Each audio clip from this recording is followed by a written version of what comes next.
Olha isso aqui, gente, estou colocando na tela uma matéria que a gente publicou no site do Suno Notícias no dia 9 de dezembro de 2022.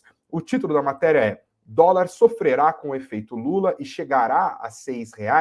Essa matéria traz a opinião de alguns gestores, inclusive o Sérgio Machado, que sempre está batendo cartão aqui, né? E de outras pessoas aqui, análises de casas, inclusive, e as perspectivas naquele momento eram bastante negativas para o governo. Tinha muita gente falando: olha, se fizer tudo ruim mesmo, vai para os R$ 6 e vai para além disso. Naquele momento, se você lembrar, né, momento da transição do governo Bolsonaro para o governo Lula, tinha muito gestor, tinha casa de análise, muita gente falando: olha, venda a bolsa, saia de bolsa e vai para dólar, vai buscar a segurança dos seus investimentos comprando moeda americana. E isso não foi só falas, não, tá? Muitos fundos, de fato, fizeram esse movimento. Primeiro, teve uma forte alocação em renda fixa, que já é um movimento que já estava acontecendo há mais de ano por conta do processo de elevação da taxa Selic. Mas teve muito risco Lula, sim, incorporado nos preços das empresas. Muita gente tirou posicionamento ali da Petrobras, por exemplo, que é uma empresa estatal, de outras grandes empresas e da Bolsa de maneira geral. Agora, contrasta essa matéria aqui do Suno Notícias com essa matéria publicada hoje pelo Valor Invest. O título é "Gestores de fundos multimercado invertem a mão e agora estão otimistas com ações. Estudo da Casa de Análise Empíricos, feito com 41 gestoras de recursos, aponta que os investidores profissionais podem estar aumentando a alocação em bolsa. É o movimento que a gente está vendo acontecer ao longo dos últimos tempos. Para a gente conseguir ter um discernimento maior sobre tudo isso que está acontecendo, eu vou conversar com o João Mamed, mas antes eu deixo para você resolver essa questão. Você que está junto com a gente no ao vivo, pode votar aqui na nossa enquete. O governo Lula tem algum mérito na melhora do ambiente econômico brasileiro? São 3 alternativas. Sim, muito mérito. Sim, pouco mérito, ou não, nenhum mérito. Deixe seus votos, deixe também os comentários, a gente vai juntos construindo esse noticiário. Agora eu trago aqui para a nossa conversa o João Mamed. João, seja muito bem-vindo. O João é gestor de renda variável na Azequest. Boa noite por aí, João. Tudo bem? Boa noite, Greg, tudo bem? Obrigado pelo convite. Boa noite a toda a nossa audiência aqui. Bom, vamos lá então. João, melhora das perspectivas da S&P, como a gente viu ontem para a nota de crédito do Brasil. Bolsa quase nos 120 mil pontos. Dólar, R$ 4,80. Inflação está baixando. Possível início de queda dos juros daqui 2 meses, conforme a aposta majoritária do mercado. Caminhando para o fim do primeiro semestre do governo, podemos dizer que Lula deu algum tipo de sorte ou, na sua avaliação, existe algum mérito do governo na melhora do ambiente econômico? Olha, eu acho que o que aconteceu, né, que culminou com a revisão, não é um upgrade, né, uma revisão para a perspectiva da dívida brasileira de neutro para positivo, de estável para positivo, perdão. Eu acho que é uma maturação de tudo que vem sendo feito, né? Não dá para a gente apontar um ou dois responsáveis pelo que aconteceu. Eu acho que é uma combinação de alguns responsáveis, digamos assim, né? O governo anterior acho que foi bastante criterioso no controle do problema fiscal que a gente tinha, né? Passou por uma pandemia e o Brasil passou bem por uma pandemia, investindo no social que precisava e ainda assim conseguiu entregar uma relação dívida-PIB muito parecida com o nível quando o governo começou, a despeito de todo o investimento que foi feito pelo governo durante a pandemia, né? E também tem o Banco Central, que a gente não pode deixar de falar. O Banco Central tem sido muito criterioso no controle da inflação, que os frutos estão sendo colhidos agora. A gente começou a ver pela primeira vez em bastante tempo, não só a inflação arrefecendo, mas principalmente a expectativa de inflação do relatório Focus começando a ceder, não só para 2024, mas para 2025 também. Isso é muito mérito do Banco Central. E eu acho que o governo atual, ele tem mérito, sim, de talvez ter sinalizado para o mercado algum tipo, né, via o arcabouço fiscal, algum tipo de controle de despesa que nós, particularmente, né, daqui do time de renda variável da Zequest, a gente não esperava e acho que pegou surpresa muita gente, tanto que o mercado reagiu muito positivamente ao arcabouço fiscal, a tramitação, que acho que ganhou, o texto do arcabouço ele ganhou uma robustez no Congresso com alguns mecanismos de enforcement, né, alguns controles de despesa via contingenciamento, caso o Banco Central, caso o governo, perdão, não consiga cumprir as metas estabelecidas, mas acho que o governo se impôs um controle de despesa que, mais uma vez, a gente não acreditava quando a gente olha para o passado dos governos do PT, que foram governos que, em algum momento, sim, conseguiram gerar superávites primários e uma trajetória descendente da relação dívida-PIB, mas muito via crescimento de receita, né? Então, o nosso entendimento era que o governo ia buscar pura e simplesmente um crescimento de receita. Ele está buscando, mas a gente entendia que a única via de ajuste seria pela receita. E o que a gente viu com o arcabouço fiscal é que, se ele não é perfeito, ele pelo menos impôs, ele sinalizou para o mercado, olha, eu vou ter sim uma preocupação com a despesa, não vou gastar sem controle nenhum, né? Mas sim vou também trabalhar para aumentar a arrecadação. Então, nesse sentido, eu diria que sim, houve também o mérito do governo atual em sinalizar, né, o arcabouço, mais uma vez. A gente pode discutir aqui a qualidade, se é pior ou melhor que o teto de gastos, se é o ideal ou se não é, mas ele trouxe alguma âncora fiscal que acho que foi o que assustou o mercado após a eleição, né? Se a gente fizer um retrospecto rápido aqui, passada a eleição do ano passado, o mercado teve uma baita correção, empresas estatais, estava falando da Petrobras ainda mais, por conta de um medo, uma expectativa que se criou que o governo fosse interferir em todas as estatais, que o governo fosse aumentar as despesas sem uma contrapartida de receita desenfreadamente. E o que a gente viu até agora, e os preços obviamente sofreram muito, né, estavam bastante deprimidos, e o que a gente está vendo até agora na prática desse novo governo é algo melhor do que a perspectiva sugeria pelo menos, né? Então, nesse sentido, eu entendo que sim, existe um mérito, mas, mais uma vez, não é um mérito do Lula, não é um mérito do governo anterior, não é um mérito do Banco Central, acho que é uma combinação de todos esses agentes que trabalharam para que o Brasil tivesse essa revisão para a perspectiva positiva da dívida brasileira, tá? Muita gente tem falado que o Lula é sortudo, que ele está sofrendo também um golpe de sorte. Você ajudou a gente a entender parte dos méritos do governo, mas existe alguma parte desse fenômeno de melhora do mercado ao longo dos últimos 2 meses que é sorte? E se sim, qual que seria o acontecimento que dá para encaixar nesse critério, João? Olha, sorte faz parte, né? A gente também tem que contar com a sorte. E o Lula, de fato, quando ele teve o primeiro e o segundo mandato, principalmente no primeiro mandato dele, houve um ciclo de commodities que a gente nunca tinha visto. O Brasil, como grande fornecedor mundial e para a China de commodities, se beneficiou muito, a arrecadação aumentou, como eu falei no meu comentário anterior, ele conseguiu gerar um baita superávit primário via melhora de arrecadação e por um evento que ele não controlava, né? Se a gente quer atribuir isso à sorte, um evento que ele não controla, então foi. Nesse momento, eu acho que o que aconteceu nos últimos meses, eu acho que teve uma melhora também do cenário externo, a gente também tem que pontuar isso e acho que faz parte, enfim, possivelmente o Banco Central americano chegando próximo ao final do ciclo de aumento de juros. Eles pausaram agora, a gente não sabe se vai ser uma pausa temporária ou uma pausa permanente, mas eu acho que é uma sinalização de que, se não acabou, pelo menos a gente está chegando ao final do aumento de juros nos Estados Unidos. Dados de inflação lá que estão suportando e corroborando com essa expectativa de que os juros param de subir e eventualmente até caiam mais para o final desse ano, talvez o ano que vem. A gente viu também a China revisando o crescimento para cima, né, depois da reabertura que aconteceu ao longo de 2022. Então, a gente também tem esse efeito positivo que ajuda a economia global. Então, o cenário externo está melhor. Tá? E, de novo, a gente poderia chamar de sorte aqui, mas, de fato, é algo que o governo brasileiro não tem controle, não tem influência sobre essas variáveis. E, sim, houve uma melhora. Então, do lado doméstico, eu diria que, mais uma vez, assim, até reforçando um pouco do que eu falei anteriormente, tem um trabalho sendo feito, não exclusivamente por esse governo, que ele está rendendo frutos. Esses frutos estão sendo coletados agora.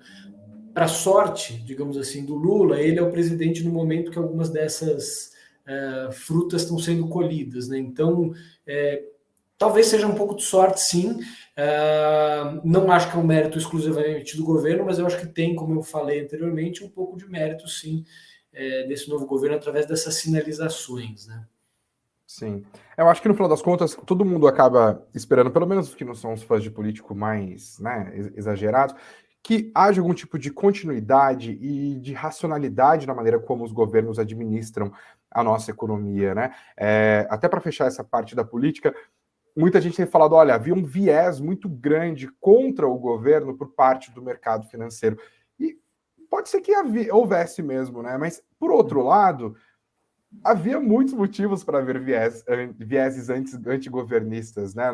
Nas próprias falas do Lula e de pessoas que falavam em nome do governo, estava difícil entender qual governo assumiria. E, aparentemente, no final desse primeiro semestre, a gente está caminhando para isso, o pragmatismo prevaleceu. Também não sei se por mérito do governo, algum mérito talvez, o Lula já provou ser um político pragmático em outros momentos, mas também teve o Congresso empurrando o governo para o centro, né, João? Eu acredito que sim, acho que você tocou num ponto que é super importante, Greg. A gente tem um governo que é um governo de centro-direita, né? O próprio Arthur Lira costuma repetir esse ponto para mostrar que existe um contraponto a eventuais políticas mais aventureiras que o executivo pode querer emplacar, tá? Então existe um filtro e sim, o executivo ele não tem o poder, talvez, que ele tinha no passado, ou o poder pleno para poder fazer exatamente tudo que ele quer. Por isso que a gente vive num sistema de três poderes e os três poderes se regulam entre si, né? Fora aí, de novo, o Banco Central, que é o dono hoje da política monetária, que é também um quarto poder, digamos assim, que é um outro contraponto, que é independente. Pelo menos até o ano que vem, é um mandato do presidente do Banco Central que não foi eleito, não foi escolhido por esse atual governo, né? E que também funciona como um filtro, né? Um contraponto para eventuais, como eu mencionei aqui, políticas mais aventureiras. Então, eu acho que hoje a gente não tem tanto espaço, né? Isso que acho que o mercado está entendendo mais recentemente. Acho que isso tem sido um dos grandes vetores aí dessa correção positiva que a gente está vendo no mercado, da melhora de cenário, né? Que, de novo, a gente não vai ter um governo que vai ser nem muito à esquerda, como a gente também não teve um governo no passado que foi extremamente de direita, né? Acho que a gente vai sempre tender ali ao meio, ao centro, o que é muito bom, né, para o Brasil, para a democracia, enfim, acho que é bastante positivo nesse sentido.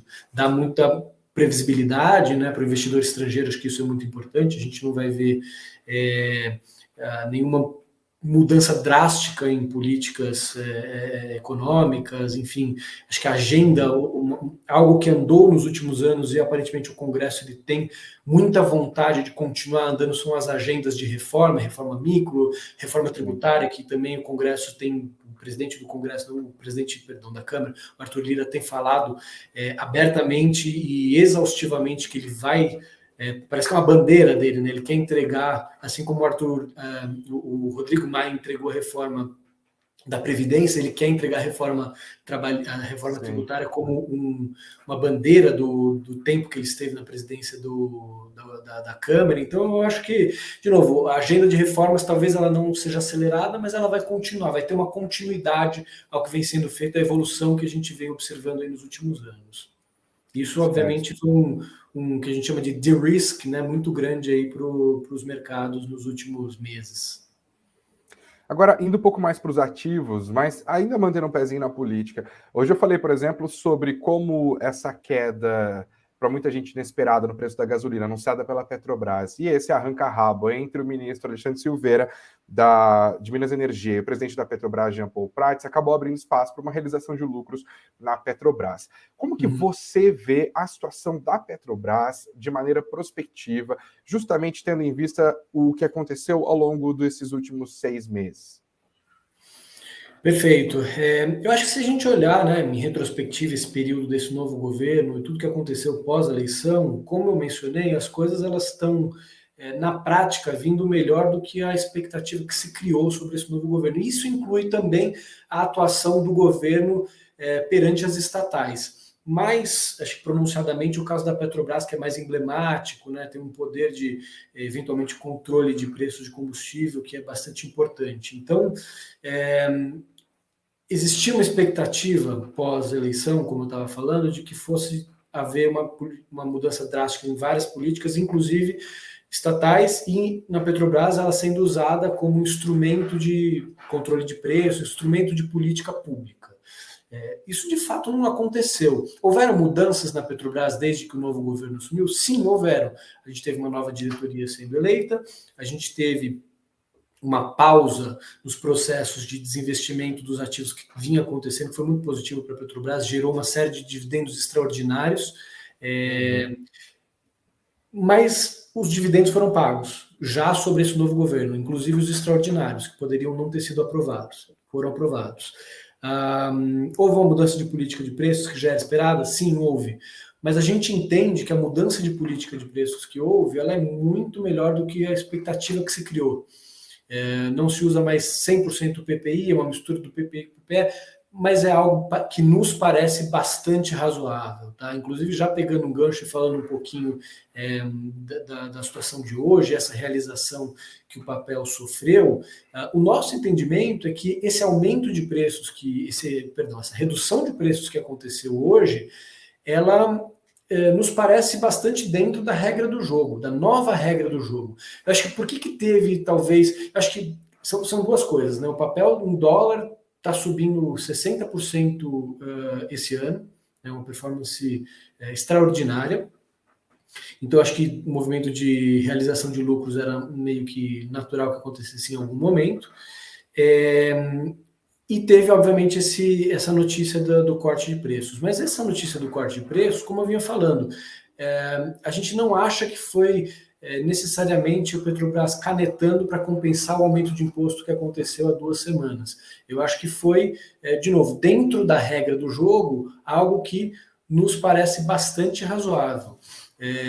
Então, o governo cortou aí, enfim, 13 centavos, o que, de novo,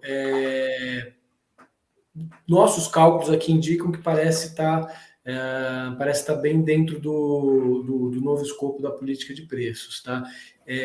A gente ainda está bastante otimista com Petrobras, a gente acha que o ruído de hoje, acho que isso talvez tenha também ajudado a causar a volatilidade no papel, é muito em função do mercado talvez ainda não ter absorvido a nova política de preços, e acho que se você fizer a conta e comparar com puramente o PPI, que era a política anterior, de fato não havia espaço para cortar preço, mas é página virada. Como eu falei, houve uma mudança na política de preços. Né? Dada a nova política de preços, existia um espaço pequeno, como foi o que aconteceu para corte de preços de combustíveis. Mas, de novo, como a memória ainda estava muito PPI, e acho que o mercado, os analistas ainda estão tentando entender a nova política, tentando fazer o cálculo, né, do que seria o preço, o range, o intervalo de preço que ele poderia operar, dada essa nova política, acho que isso acabou criando um mal-estar. Então, acho que foram essas duas coisas, mas de novo, a gente acha que o que tem acontecido até agora ele é muito.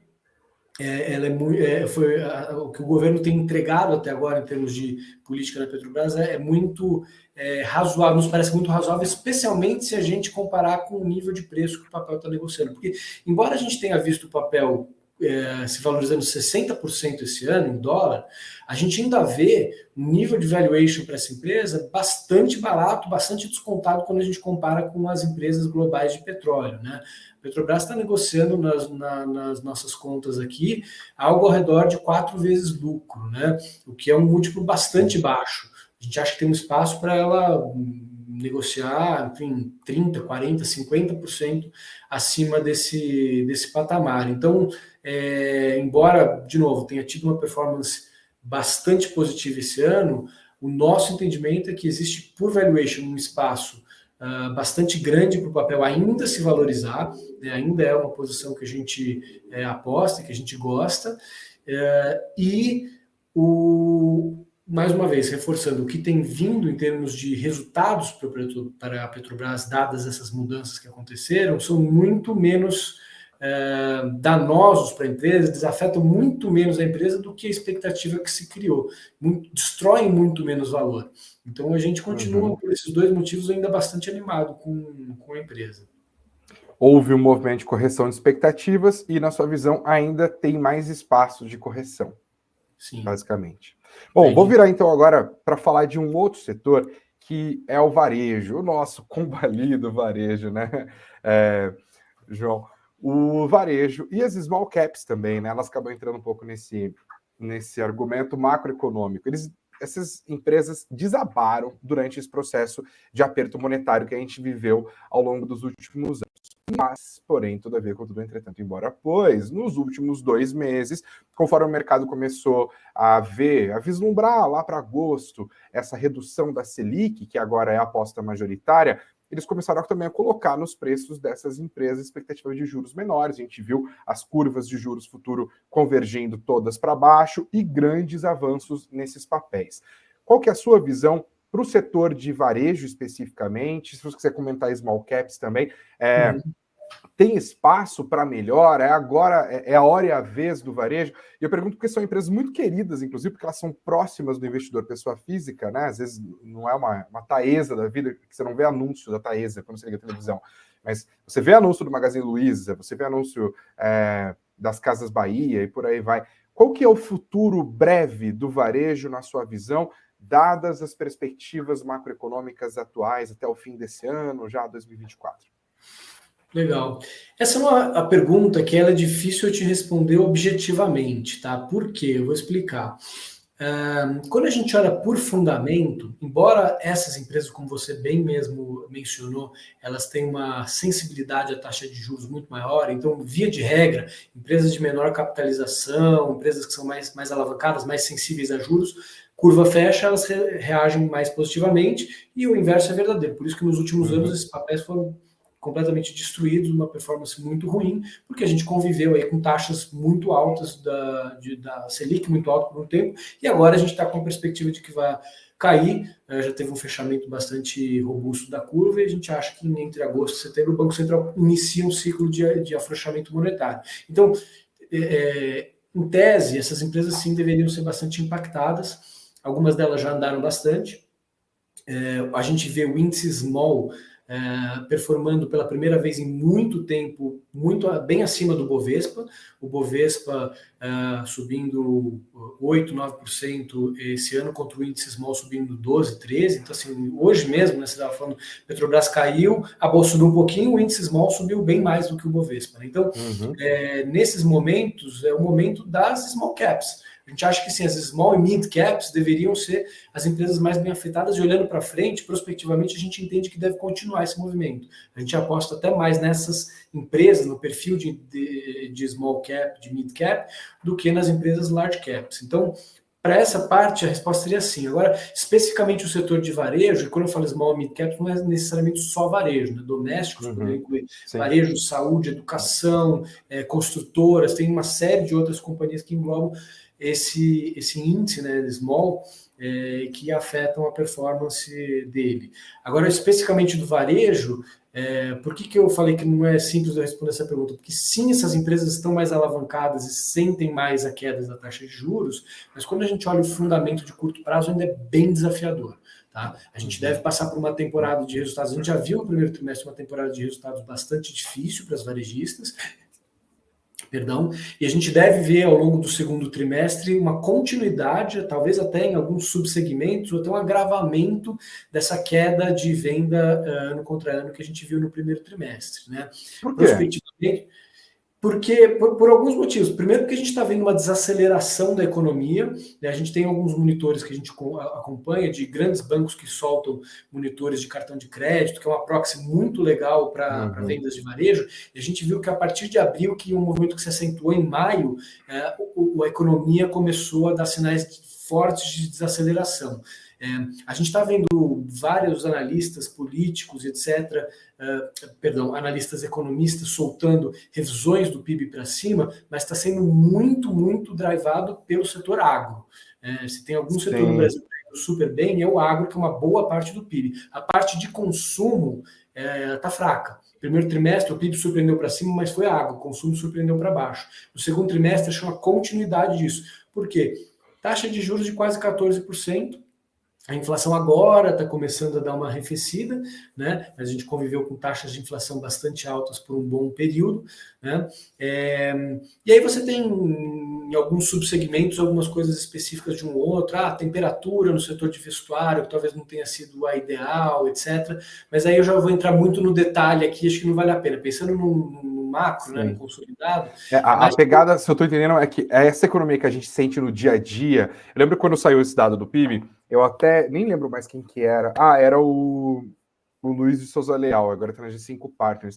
Eu falei, Luiz, a gente olha para esse PIB de 1,9, um PIBão, assim, e fala, cara, mas na nossa vida cotidiana não é isso que está aparecendo, né? E aí ele fez exatamente essa história. Falou, tem duas histórias. Tem a história do agronegócio e tem a história da indústria e dos serviços, né? Que são a história da nossa economia real que a gente sente no dia a dia. Esses setores estão sofrendo o efeito de uma Selic alta por mais tempo. Não tem como, e é bom que seja assim, né? Mostra que pelo menos o instrumento de política monetária está funcionando. Perfeito, não, acho que o comentário foi perfeito, Greg. E tem um agravante quando a gente olha especificamente para varejo, né, no teu ponto, que é o quê? No momento que a gente tem a venda desacelerando e as companhias precisam vender para gerar algum caixa ou para defender market share, o que acontece? As empresas costumam forçar a barra em preço. Muito desconto, promoções, política, as margens comprimem. Então, o que é o nosso entendimento do que a gente vai ver no curto prazo para o setor doméstico, para o setor de varejo? É a venda ruim ainda, numa perspectiva ano contra ano, num segundo trimestre de venda fraca, com pressão de margens, né? Que é uma combinação muito ruim. Então, quando a gente olha para o fundamento, você pega uma empresa que, poxa, essa empresa tem um beta alto, é alavancada, com juros para baixo, ela começa a se beneficiar. Tá, mas olha o resultado que ela vai te entregar no segundo TRI, possivelmente no terceiro TRI. A gente não tem motivos fortes para acreditar que o terceiro TRI vai ser muito diferente também. Os juros começam a cair, mas a gente tem uma defasagem de 6 a 9 meses para a gente começar a ver os efeitos da queda da taxa de juros hoje na economia, né? Então é muito positivo a taxa de juros cair, acho que é um movimento que vai ajudar os papéis não vão reagir apenas quando o fundamento melhorar, né? Daqui a 9 meses, possivelmente, mas, de novo, você vai estar exposto a companhias que vão te entregar um nível de resultado duros, né? Então, por isso que a gente não tem hoje uma visão tão otimista para esse tipo de papel. Agora, sim, seletivamente, nesse processo, né, de recomposição de carteira, de aumento de beta nos portfólios, seletivamente você eleger 2, 3 companhias que estão entregando bons resultados e que, a despeito da crise, da desaceleração da economia e da alta taxa de juros, ainda continuam performando bem, eu acho que é o momento sim de adicionar. Mas, de novo, tem que ser seletivo, não dá para a gente simplesmente comprar varejo por comprar varejo. A gente tem discutido muito isso aqui e a gente fala, poxa, eu não quero comprar. A gente aumentou o beta da nossa carteira, né? A gente está investido hoje em papéis com beta maior do que a gente estava 3, 4 meses atrás. Mas a gente não quer comprar beta por comprar beta. A gente quer comprar beta com qualidade, com empresas que vão entregar minimamente um resultado decente para você, que vão te entregar tranquilidade. A gente quer ter boas companhias com bons fundamentos de longo prazo, mas obviamente também de curto prazo. Sim. Bom, agora para terminar a nossa conversa, eu quero uma fofoca, João. Quero entender como que aí dentro da ZQuest vocês estão fazendo as mudanças de alocação conforme houve essas mudanças de perspectiva para a economia brasileira. O que hoje é mais certo e o que ainda é dúvida em relação a esse futuro um pouquinho mais azul que a gente está esperando?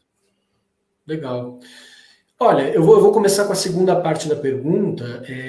As dúvidas em relação à trajetória da dívida pública e ao médio e longo prazo, a sustentabilidade de médio e longo prazo da dívida pública, ela ainda permanece. Eu acho que o risco de cauda foi afastado, reduziu a nossa preocupação. Acho que, de fato, a gente vai ter uma desaceleração do crescimento da relação dívida-PIB nos próximos anos, mas a gente ainda acha que, em algum momento, o governo vai precisar fazer um esforço fiscal maior do que o que ele está propondo hoje. O que ele propôs hoje, ele é positivo para esse momento, ele é acima da expectativa que se criou para esse novo governo, mas ele, na nossa visão do time de renda variável aqui, não é suficiente para equalizar 100% dos problemas que a gente tem. Até porque a gente tem também dúvidas em relação à arrecadação. Uma parte, como eu falei no começo dos meus comentários, uma parte vem da despesa, como o governo se autoimpôs uma restrição,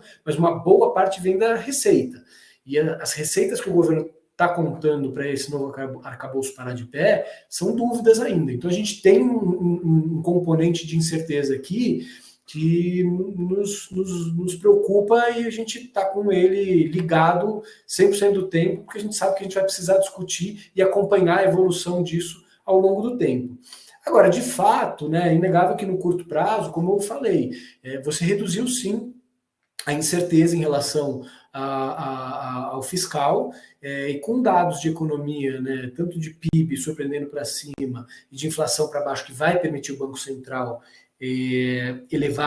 cortar a taxa de juros a partir do segundo semestre, o cenário para os próximos trimestres ele melhorou bastante, sensivelmente, né? Eu não estou falando nenhuma novidade aqui, assim, não é nenhuma fofoca. Olha o que aconteceu com os preços. A gente não é doido de brigar com os preços do mercado, né? O mercado está muito para cima, o índice small subindo bastante esse ano aqui. Como eu falei, é a primeira vez em muito tempo que o índice small sobe mais que o Bovespa.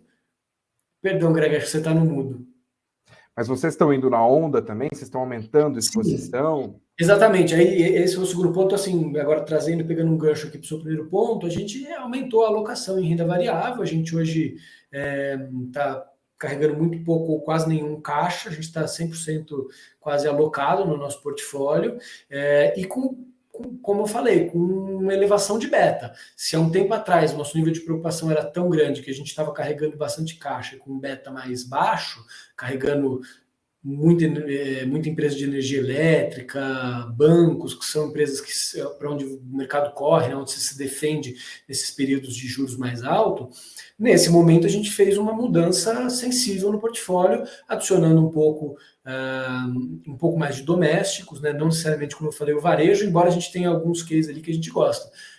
Mas empresas de construção civil, enfim, seletivamente alguma coisa no setor de saúde também. Enfim, a gente fez uma mudança aqui para elevar o beta da carteira para esse novo cenário. E hoje a gente entende que ainda existe espaço para o mercado continuar subindo, tá? Sim, a Bolsa corrigiu bastante, acho que teve um rally bastante interessante da Bolsa, do índice small ainda mais, mas a nossa visão nesse momento, com esse novo cenário, é de que a gente vai continuar vendo um mercado para cima aí nos próximos meses, tá? Bom, a gente vai assistir esse movimento então, porque imagino que se vocês estão pensando nisso na ZQuest, os outros grandes players do mercado estão passando pelo mesmo processo, né? Ajuda a empurrar o Ibov para cima. Só tem 5 palavras para responder.